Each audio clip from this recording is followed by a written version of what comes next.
What's up, guys? This is your boy, the Black Oni, and I got another special guest. No, it's not Immortal Afro as usual, but I hope that you guys are ready, and I hope that you're also excited for... Itsteriyaki. What's up?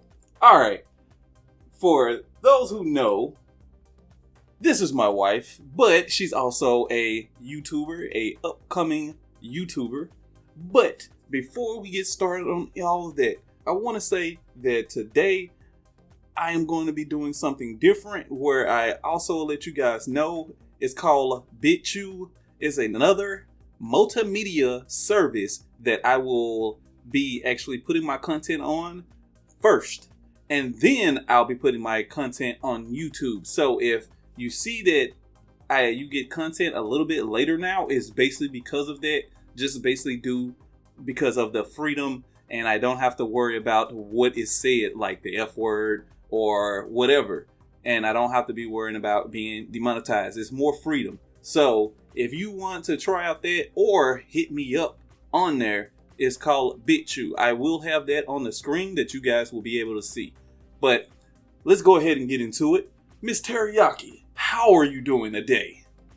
I'm very pleasant. I'm good. You're good. That's what's up. Yes. All right. So on YouTube, you talk about what type of things? Well, I talk about, at the moment, furry-related things. And for those who don't know, a furry is a person who enjoys anthropomorphic animals. I cannot say that word. But basically, it's just cartoon animals or animals that walk on 2 feet instead of like a dog on all 4s. So it's basically like any Disney cartoon, anything of that nature. I just like to draw that, and some people wear costumes. I'm one of those people who wear the costumes. So yeah, that's pretty much what I'm doing on YouTube right now. But further along the line, I'm going to do more art related things. Talk about digital art, animation, gaming, and things of that nature. Okay, that's what's up. That's normally, is that just the gist of it though? What are your expectations for your channel? Do you expect it to grow more this coming up in 2019? Or, what is it that you expect from, not only your audience, but for your channel itself? Well, for my channel, of course, I expect it to grow. What I really want is a positive channel where we just talk about things that have brought people to the furry community in the first place. Like, I know there's a lot of things that people would like to say about furries, but I want to bring a positive message from a furry, from a basically from a furry who's kind of in the middle. I enjoy the wearing costumes and such of that, but I'm not the type that role plays or does the yiffs and all the the things of that nature, like the things that people expect from a furry. And I want to bring just a positive message to say that, hey, we're still normal people. We still enjoy the same things that people that enjoy anime enjoy, people that enjoy gaming enjoy. And also, I'm black. So that's another thing that I want people to know, like, hey, black people can enjoy weird things and it not be a problem. And I'm also female, of course. So, people have, not expectations, but people have, I'd say, views of the furry film, like, oh, they're usually this type of person. Well, I want to bring another shed of light to that thought, I guess. Or that phantom. Yeah. So when it comes down to it, because a lot of people don't know about me as well, I dibble-dabble in the furry phantom itself. I consider myself a furry. For those of the YouTubers who did not know that, and yeah, now you know. But oh my god, he's a furry, y'all. Oh man, I'm gonna break the internet. Oh my god. But to you and your personal opinion, because I wanted to get your personal opinion on this because you have been a furry longer than I have. On the not just the negatives and the positives that come with being a furry, like off back of what you think of when you see people who aren't used to, the furry, I guess, fandom itself in the way it is. The first thing they see is a person in a suit, and that's weird. Why are you doing this? You're grown, or those type of situations. It's the same thing to me as when a person says, "Oh, you're X amount years old. Why are you still playing video games?" I mean, why are you still drawing? Why are you still doing anything that's not adult related? Really, what people expect adults to do is eat, work, and sleep, and maybe go to the club or maybe go to the bar. Well, people have different interests. Right. So this is just an interest. This is not my entire life. I don't walk around and go outside every day with my furry costume on. I'm like, it feels good to be a furry. No, I mean, it's just an interest. So I'll go to work. I'll still do all the things an adult needs to do. I don't live in my parents' basement. There's nothing like that. That's what people expect from anime people and otakus and people who like, of course, anime. That's the same thing. But they expect that, and I'm like, no, I'm a hardworking adult. I pay my bills. I'm trying to, get a family. All that. We're trying to do all of that. Yeah. So I just want to show people that, hey, normal married, adults can do this, or anybody, even if you're single, whatever. It's just like you can be a normal adult and still enjoy this without having to feel like, oh, I'm a weirdo because I like this certain thing. It's just it's an escape. Everybody needs their escape. Some people drink, some people smoke, they do whatever. This is just a way for me to feel like a different personality and escape my day-to-day woes and be somebody else. So it's just an interest. I just want people to know that you can still be normal and still just have this specific interest. Did I answer the question? That you pretty much did. Because I was also talking about the positives and the negatives of being a furry. So you kind of went into depth on a little bit on both sides. Yeah, I'll say the negatives more so of anything is people expect you to be part of the drama. If so-and-so is doing X whatever, then they're like, oh, so every furry's doing this. I'm like, nah, that's not what's happening. And that's the only negative. When somebody does something negative, it impacts everybody. And I'm just here to say that not every furry is part of all the furry drama all the time. I don't want somebody to come in and think that they can't be a furry unless they're doing this. And that's another negative. People think they can't be a furry unless they have a costume. People think they can't be a furry if they can't draw. You can be a furry if you just like to see movies with anthropomorphic. I cannot say that word. Anthropomorphic. Anthropomorphic. I'm saying it wrong. I think I'm saying it wrong too. But if you like animal people, that's basically it. If you like animals in general that talk, that's just it. I just like animals, but I like cartoon animals. I like to draw them. I like to, just express myself as one. And that's really all you need. I got the fursuit and all that stuff later. But where I started was reading comics and looking at art that involved cartoon animals. And I'm like, that's pretty cool. I like animals. I like people. Mixing it into one thing, it's interesting. So I didn't even know in the beginning that this was a whole fandom. I just enjoyed it because I started off reading this comic called Sabrina Online by Eric Schwartz, if I said his name right. And that was like in 7th grade. I didn't know what a furry was. Yeah. And eventually I found sites, Fur Affinity and Facebook groups and all this other stuff that had other people who enjoyed this. So I'm like, okay, I got into it. And it's a gradual, I didn't have anything starting off. No digital tablet. I didn't draw. I didn't do anything. But you can consider yourself one. If you feel as if you want to give yourself that title, then bam, there you go. You don't need anything. So that's a misconception of being a furry, is that you have to have these requirements to be a part of it. Right. Okay. All right. Well, that's what's up. Yeah, because me, I don't have a fursuit or anything like that. But the thing is, I still consider myself a furry, and like I said, I enjoy meeting people who are furries. Talking to them and getting their, I guess, point of view on how they became a furry.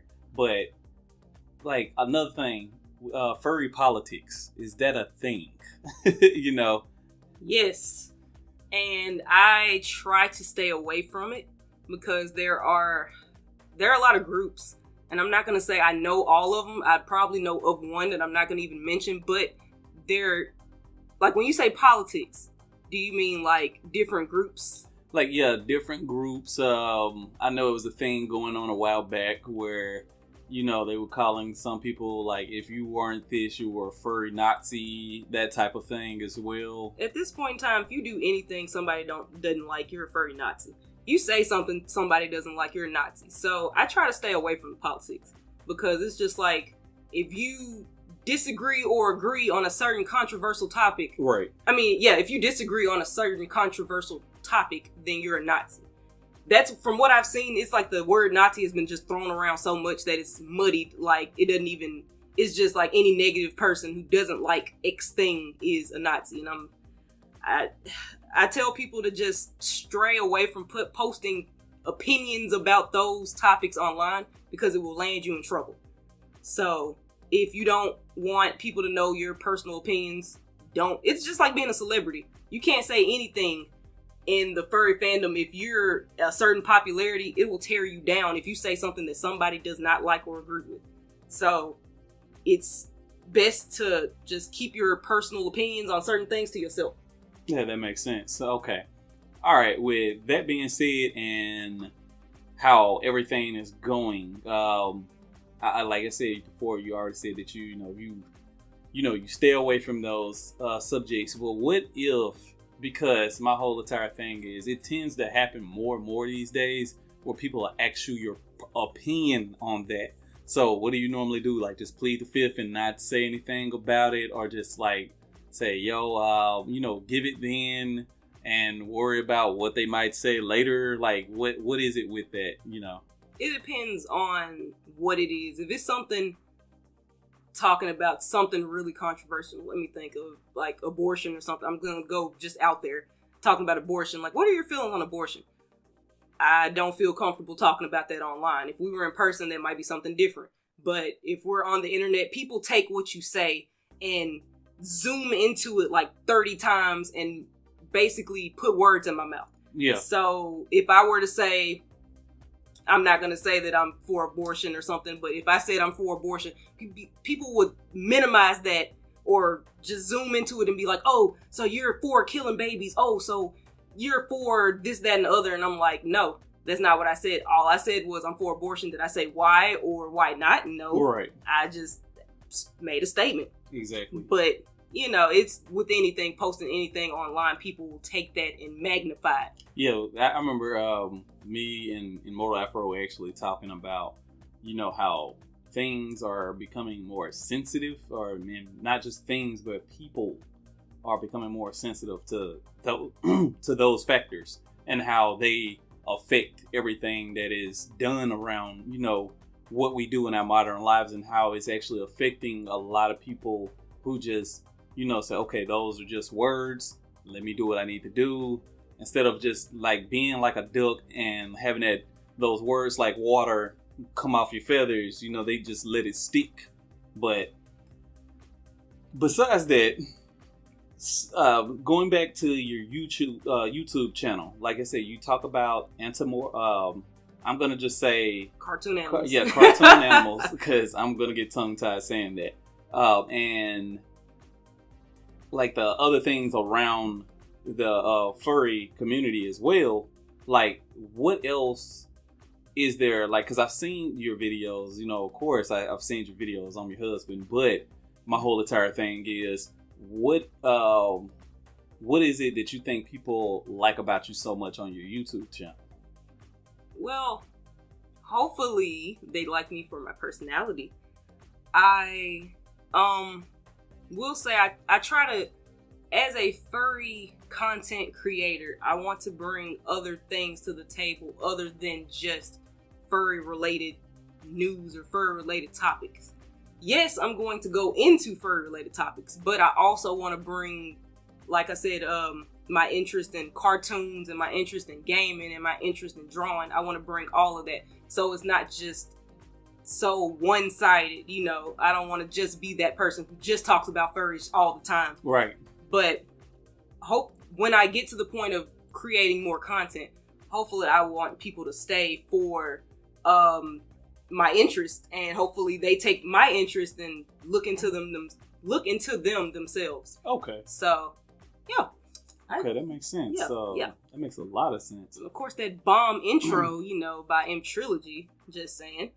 Throwing that out there. Shout out to M Trio. Shout out. There it is.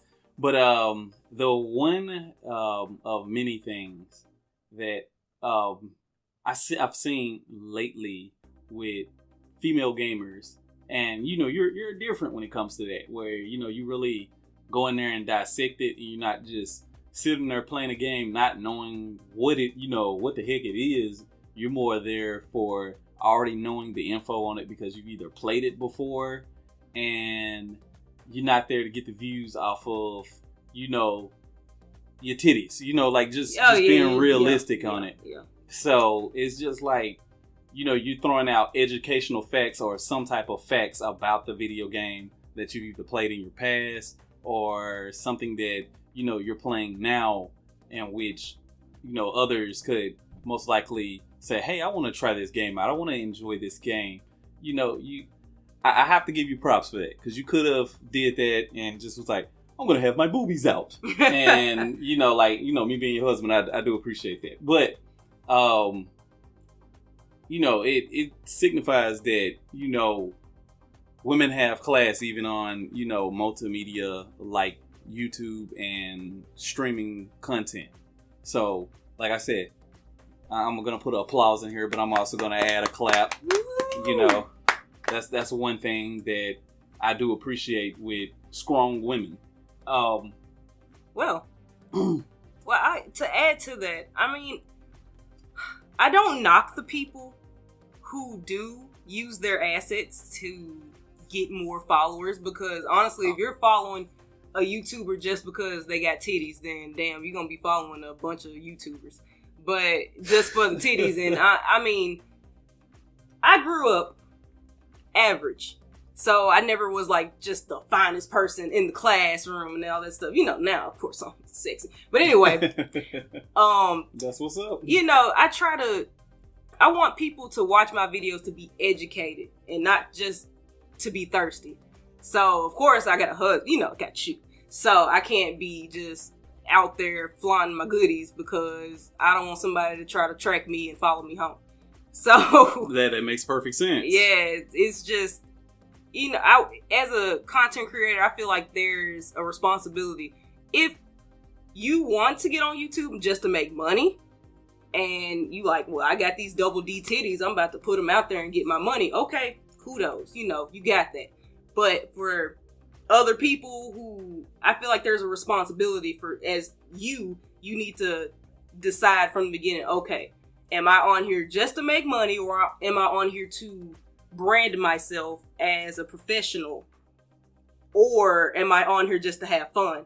I'm in the mix of professionalism, and man, I'm just about to have fun, because if I was super professional, I wouldn't curse, nor would I do anything, talk about anything related to like X-rated stuff. I'm gonna do all that. So I want this to be an adult, and that's the thing about my channel too. I want this to be an adult entertainment / younger. I'm not gonna say younger people, but mid 20s to up there. You know, I don't want kids watching my channel like that, but they're gonna watch it.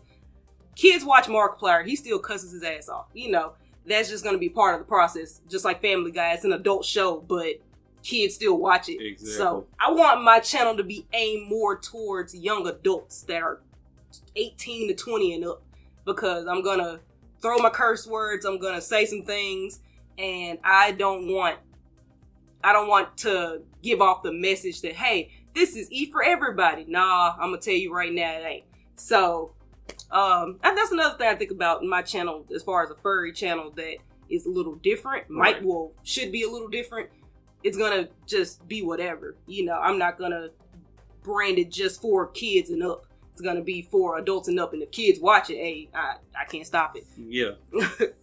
And So, that's also comes down to the thing because, like I said, I've seen your speed draw. It was awesome. I was here when it happened. So, Thank you. It was something that was pretty cool. You did it because of the release of Let's Go Pikachu or Let's Go Eevee. Yes. And I thought it was dope that you put both of them together and, you talked through your speed run. Like, that was hella dope. What else could your fans be, ready to see from you, like, art-wise, or do you want to keep that on the hush-hush for right now? No, I'll say for now, I plan to do more speed draws. I plan to do more speed draws as of right now. And further down the line, I'll get into Let's Plays, and it'll be me and you, and maybe Mortal Afro, or whoever's over. We can all do Let's Plays together. Right. And talking about cartoon news and cartoon movie reviews, game reviews, all of that stuff will come later on. But it's more, I want to get better at video editing first and faster. Because speed draws for me right now are the quickest way to get out more content. Right. But I also want to get into the point where I do heavily edited videos and more professional looking videos. I want it to look like a actual animation, like you're watching a channel that is semi-professional. So yeah, later on down the line when I get better at some After Effects and all that other stuff, we'll get to that. Okay. All right. Another thing, like I said, I may have people on this channel who are sub to me. I know that I have a few people who are sub to me who are actually furries, and I've actually have like talked back and forth to them. Like, as a artist, what could you information that you could leave off with them that would keep them motivated to hitting their goals or trying to do what they want to do when it comes to art? What keeps you motivated? I'll say this. What keeps me motivated is seeing the people out there who are well off from just doing art. So I'm not there yet to the point of I can just quit my job and just do art for a living. I've tried that and it was semi-successful for a little while, but it was stressful.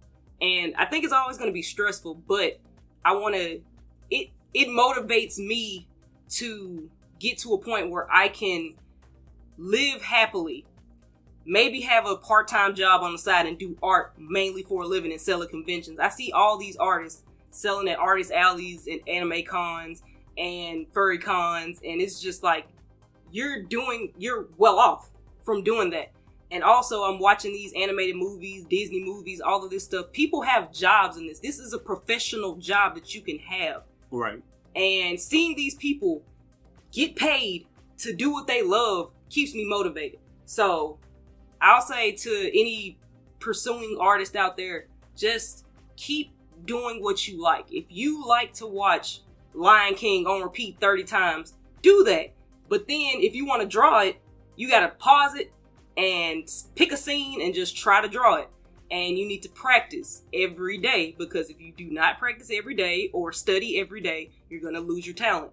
So, or you're going to get farther behind. You can be up to a 10, but then if you don't practice for a month, you might be down to a 7. So it's like, just because you can draw now and you stop, you won't be able to draw the same way maybe in the next year. Because I've seen plenty of people in high school who could draw their asses off. And I mean, just portraits and all of that good stuff. But now they try to get back to drawing and it's just like a lost art. It's gone. So just keep at it.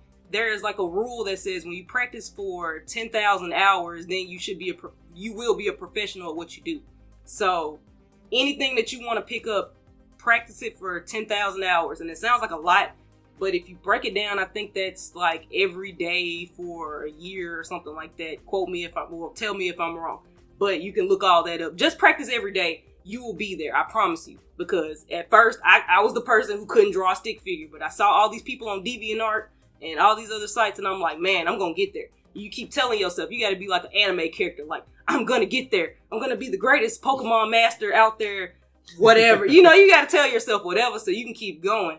And that stuff does work. Meditate. That's the second thing. Don't stress yourself out. If your art isn't looking like Walt Disney, that's a terrible person. I don't think he drew like that. You know what I don't know. Yeah. But what's the guy from who did Moving Castle? Miyazaki. Yes. You want to be like Miyazaki, all right? You gotta practice. You have to practice. You gotta it's not gonna happen today. So just practice for at least an hour, 30 minutes to an hour, and then stop and then meditate on whatever saying you want to tell yourself. I'm gonna be the greatest art master out here. Tell yourself that every day. And I promise in a month, you'll be way better than you were starting that first day. So I just have patience, practice, and meditate. That's 3 rules I'd say go by. And you'll be there. And I totally agree with that. What else are you looking forward to doing? Are you looking forward to any cons of going to? It is December now. Any cons next year? I would like to go to a furry con because I've never been to one. So I know I've been to MomoCon and the con we have here. It's MFF would probably be one of them. Okay. Any anime cons? I can't think of any off the top of my head. The one in Texas, I'm not sure what the name of it is, but it happens at some point next year. So okay. Yeah, just a couple of cons I can think of. I cannot think of the one in Atlanta, the Furry Con, because I've heard that it's really something. It's bumping. So I'm going to that one. Okay, that's what's up. But we'll see. I'm not going to promise anything, but we shall see. So, yeah. All right. Another question. This is also a nerd question, or if you will. But what are some of your favorite video games? And on top of that, what are some of your favorite anthropomorphic or talking animal movies? At least your top 5 on your talking animal movies. Top 5. Wait, first do the games first. Okay, the games first. I'd have to say Pokemon. Talking animal game. When you think about it, it's just like, with video games overall, what are some of your favorite ones? Off the top of my head, I can think of Pokemon, Spyro. You said 5, right? Yes. Dang it, Sonic. What was that game that I played on the Wii U? I cannot think of it, but it's kind of like Sonic. It was Freedom Force. Freedom Force, yes. And 5. What about Dust? I like Dust. I did like Dust. I didn't finish Dust, but I liked it. All right. So what about, now we're going into movies. But when you explain the movies, you have to actually tell why you also like that movie. Oh, Jesus Christ. All right. Well, first of all, Cats Don't Dance. I like that movie because the animation is fire. And the sad part about that movie is it did not get recognition except from the furries. So it's not widely known anywhere. Cats Don't Dance, Bolt, the Disney movie. I actually still need to see that. Yeah, it was heartwarming, and it had Miley Cyrus. I used to like Miley Cyrus, but now anyway, that was one reason I did watch it, because Miley Cyrus was in it. Let's see, Lion King, of course, because that scene when Scar threw Mufasa off of that cliff, that was just magical. That was like, wow, I can't believe this man just did this. This is a true blue, not shit dude. But it also had me emotional the first time, of course. Yeah, Scar was still my guy though. He knew how to talk shit and hit you just in the right places to put you down. Yes, and he was sassy. He was that dude. You couldn't mess with Scar except when he died by the hyenas, but spoiler alert. Anyway, how many was that? 3? Yes. Talking animal movies I can think of. Oh, the 3 Caballeros. That's old, but I love it because it had Donald Duck, Gosh. Oh, I remember that. Yeah, one. the three. I cannot remember their names for some reason now. But the three birds, and it was just like the most fun sing along movie. It was great. Like, I don't know what it was about that movie, but I watched it when I was super young, and then I never watched it again until I was like grown, and it was magical. That's what's up. And was that 4? Yeah, that's 4. 5. I just had it off the top of my head. What was it? I did like The Reluctant Dragon. That's also a really old school Disney movie. I haven't heard that one in forever. Yeah, it was like from 1930. So the only part that is animated is like the end. Well, they have a couple of animated clips in there, but The Reluctant Dragon, the actual clip, because the whole movie they were trying to get this book made into a movie, and they finally went to the Disney Studios at the end, and then they made it in like the 2 seconds. And it was The Reluctant Dragon, and it was like this big fat dragon who drank tea, and they were trying to make him like act tough, but he didn't know how to act tough, so it was cute. Yeah, it was. Excuse me, it was just, it had me like laugh at certain parts of it. It was a very warm movie. Yeah, it was really nice. I feel like there's others out there, but it's like when you ask somebody that question off the top of their head, you just go blank. Oh, so, come on now. I can tell you at least my top 3 off the bat. I told you my top 3, but 5, I was like, I gotta reach and pull I'll be fair. I'll say my top 5. Top 5. All right, let's go. Not in the exact order of how I like them. No particular order. Gotcha. Zootopia. All right, that's one of them. Okay. All right, we already talked about Lion King. Okay. You gotta throw something else out there. This like family. Okay. You can't use the same one. Okay then. Right. Was it Rat Trap? Rat Race? Ratatouille? I like Ratatouille. Yeah. But then there was another one with the mice were trying to get the stolen necklace back. Was that Rescue Rangers? No, not Rescue Rangers. That wasn't them. It was the one that had so much controversy because as the rats were flying on the plane, apparently you could see a naked woman in one scene. Oh yeah, that was the Rescue Rangers. Okay, that was Rescue Rangers. I remember that. We actually had the VHS and we stopped it and saw the naked woman. That was a thing. Yep. VHS, like back in the day, got a lot of people in trouble because of that pause button and the 1 sec going back or forward on it. In Lion King, they had the part that like when the smoke, when Timon, Pumbaa, and Simba were like sitting down. No, this one now Simba walked on the cliff and he flopped over. And them dandelions had did that little puff. Smoke, yeah. And it spilled out. It looked like it spilled out 6. So that was something. All right, that was 2, right? Yeah, that's 2. All right. What was it? The Cauldron. The Black Cauldron. Yes, I love it. You know what? That is the one Disney movie I have not seen all the way through. That is like literally one of my all-time favorite movies. Just because it had a lot of cool things in it. Let's see what else besides that. See, you're reaching. You got to think about it. Not too much. Not too much. I like my thing is, like I said, my brain's processed with so many other things. Exactly. I can't think of the name of them. I can word them out, like describe. But the other one was I just thought of one. Wasn't like DuckTales. It was American Tail. That's it. I was about to say that. That one and.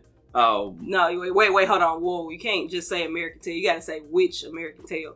Alright, because it's the first one, and then the second one, and then the other garbage ones that we ain't gonna even talk about.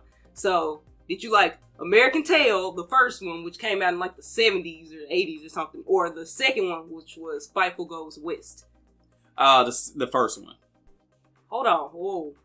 The first one. You cannot diss Fightful Goes West. That was the G.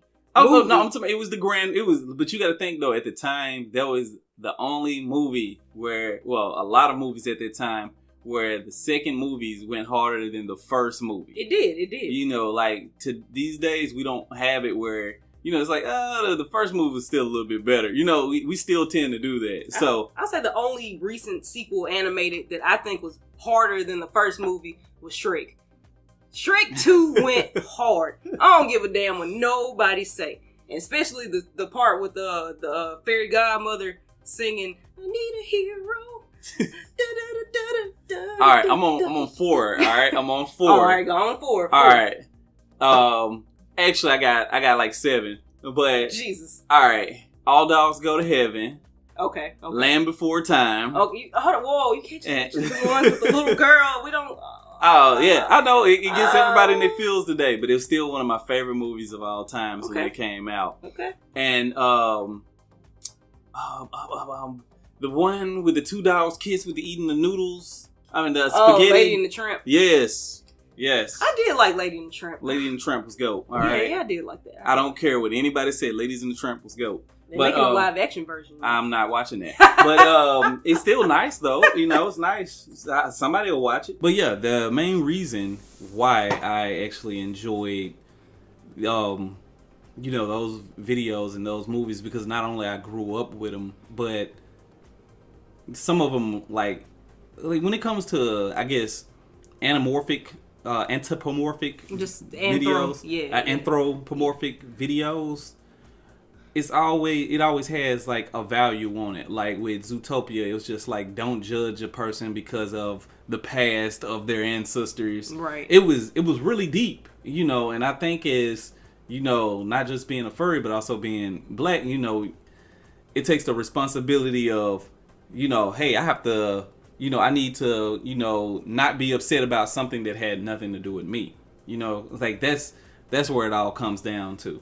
But those were like the main things I actually loved about anthropomorphic, videos, basically because they always had way more and a deeper meaning behind them than a lot of these animated movies that come out now. Like, Bambi, for instance, Fox and the Hound, like, see, all of them coming to me, and all of those are my favorite. Like, if I had a top 20, like, I would have a shit ton of movies to talk about. Yeah, right. And like, that's one of the things that I really enjoyed about those type of movies.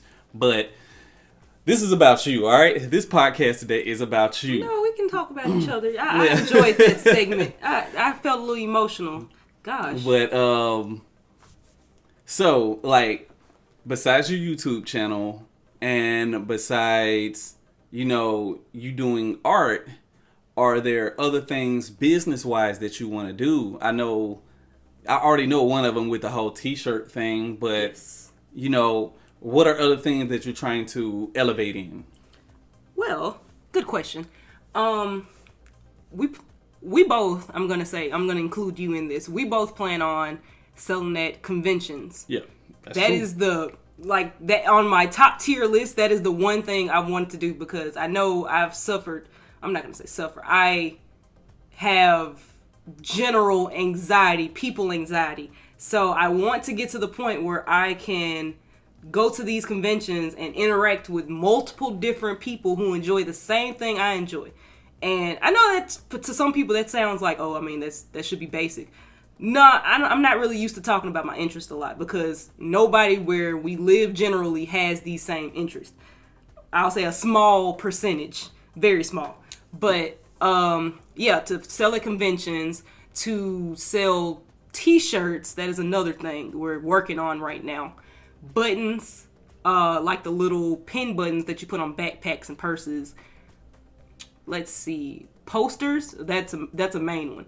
And posters are not that hard to make, but it's just doing it is the main thing. They are pricey as shit, though. Yeah. To make a bunch of them, it's pricey. And keychains, like most of the things that you see at conventions, that's what I want to sell. And merchandise in general, I want to be able to create things that people can buy that I can just hopefully create once for a certain thing. Because commissions, that's a whole nother thing that I'm doing, that I do on and off, but it's kind of stressful to always have to work on a different commission to make money. I want to be able to sell multiple things instead of having to work myself to the bone on each and every commission. Don't get me wrong, I love working on commissions because it does help me, again, interact with people and get my stuff out there, and that's something personable to them. but I also just want to sell merchandise that I can make revenue off of, that I won't have to work so hard every day. And because I have a day job, so it's a lot to try to balance both. But comics, that's the fourth thing? Yeah. Comics, when I get to the point of trying to do that now, make comics and then make them into book form and sell those.